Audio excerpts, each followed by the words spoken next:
la waaye am na ñu ko gëm am na tamit ñu ko gëmul waaye li may bëgg a wax ci sama àqulaay taala laa ko teg ndax yàlla suturaal na ma ba daaw rek laa demoon Màkka te Màkka ku fa dem ba sa borom nangul la sa aj lu ñuy wax alhajju mabruur pay gi mooy àjjana. kon je n'entends pas dem daaw judduwaat li may woowee sama xarit yi ma leen wax ne damaa judduwaat maanaam jàpp naa ne sama aj bu ko sa borom nangoo maanaam man judduwaat naa amatuma bàkkaar ma ñëw tey jii nga posé ma question bu rëy bu mel nii may jël risque di commettre bàkkaar bu rëy boo xam ne ci biir l'islam dañu classé péché yi am péché yu ndaw ak péché yoo xam ne péché capitaux lañ koy woowe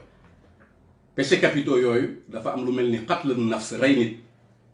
waaye rey nit liñ koy bind ci péché capitaux yi dafa am beneen péché bu fa nekk bu ñuy wax bu ñuy wax qawlu zuuri wa shahadatu zuuri mooy fen ak seede fen man je n'entends jamais de ma vie di fen waxuma laa dama jógee barki de Mbonjaay Màkk ba pare nag di wax fen wu rëy woo xam ne yaa ngi koy wax ci dëkk boo xam ne li ngay wax xëy na mën na taal dëkk li ma ci jublu mooy ci tontu ci question bi dama toog ma ne Souleymane yow sa borom may na la xel boo xam ne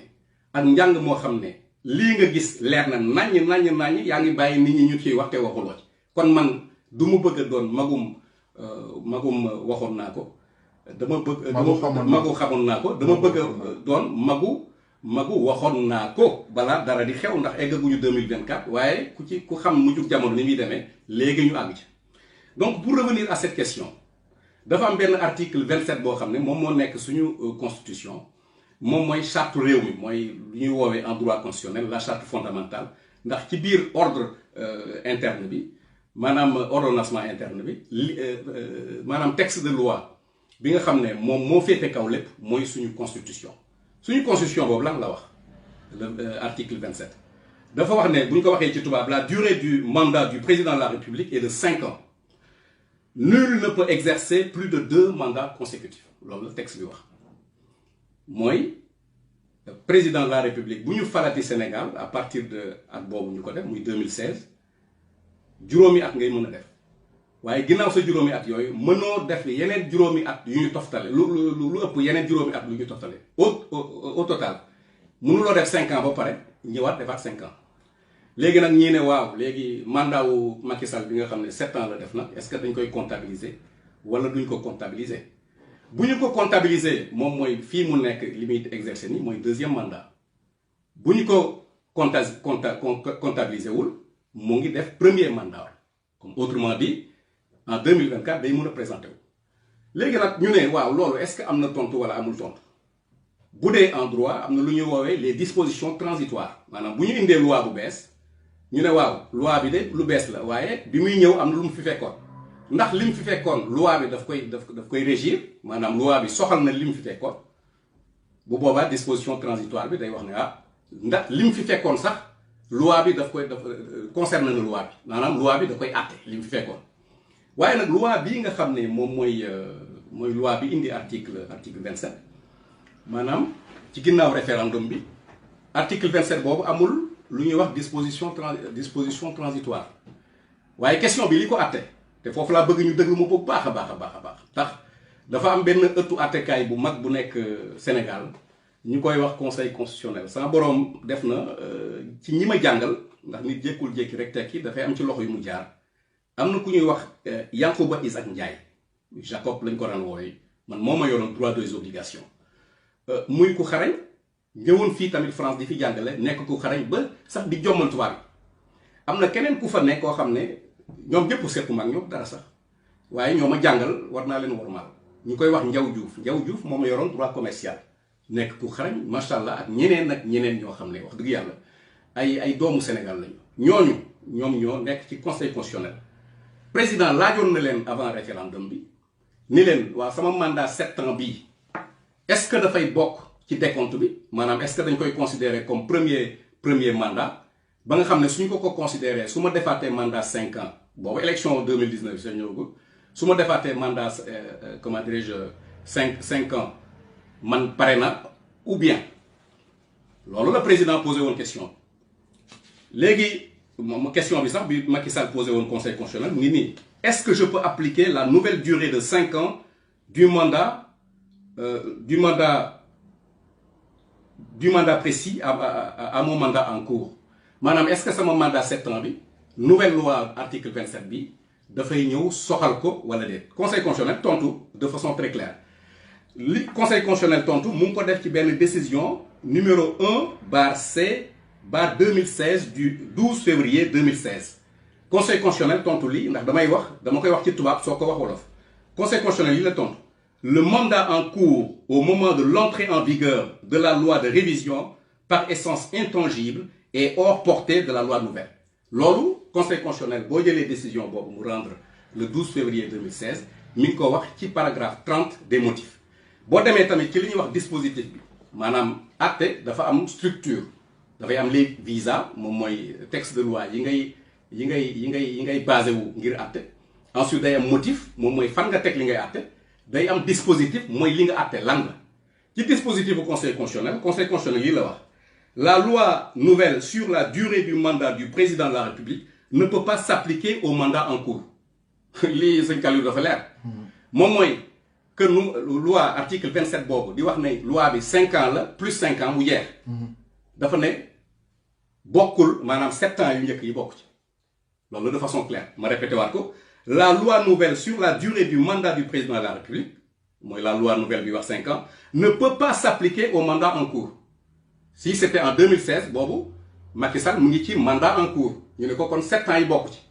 kon bu ñu defee ne dañuy dox ba ci kanam comme ni Ablaye Wade defoon mu saisir conseil constitutionnel pour avis ndax mën naa def 3e mandat wala déet nekkuñu ci contexte boobu dañoo nekk ci contexte boo xam ne conseil constitutionnel tontu na bu yàgg depuis 2016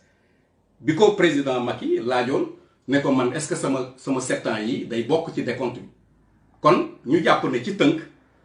président Macky Sall mën na représenté wu su ko neexee mën na bëygee beneen mandat en 2024 nañu def attention aussi ci li ñuy wax parce que maa ngi dégg ñuy wax 3e mandat déedéet ndax li conseil constitutionnel wax te ëttu attekaay la dafa wax ne ginnaaw mënuñu comptabiliser le mandat de 7 ans donc Macky Sall mi ngi def son premier mandat en vertu de l'article 27 kon su ñëwee di briguer comment dirais-je enfin di déposer candidature en 2024 dafay déposer candidature pour briguer un second mandat mais damay wax second parce que soo nee 2e en droit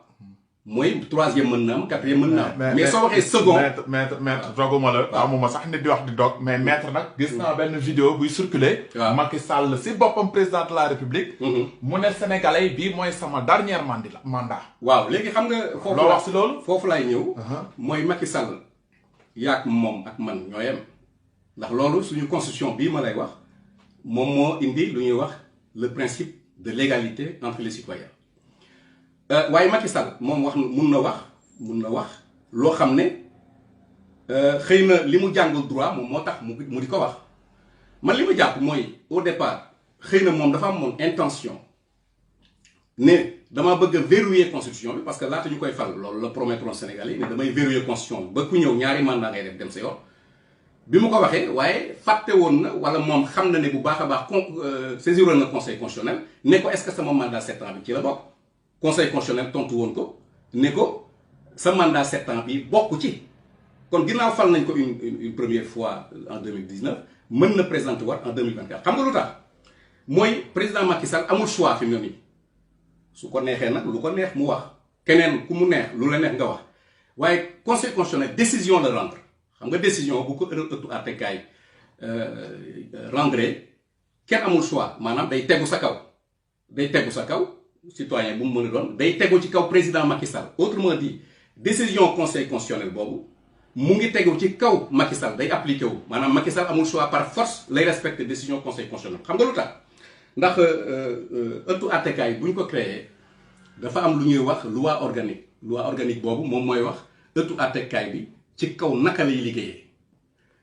article 13 u loi organique boobu dafa wax ne le conseil constitutionnel statue en rendant des décisions c'est-à-dire conseil constitutionnel décision lay appliqué boo nee décision en droit moo xam tribunal correctionnel moom moo ko àtte moo xam tribunal administratif moo xam maanaam comme suñu conseil constitutionnel bi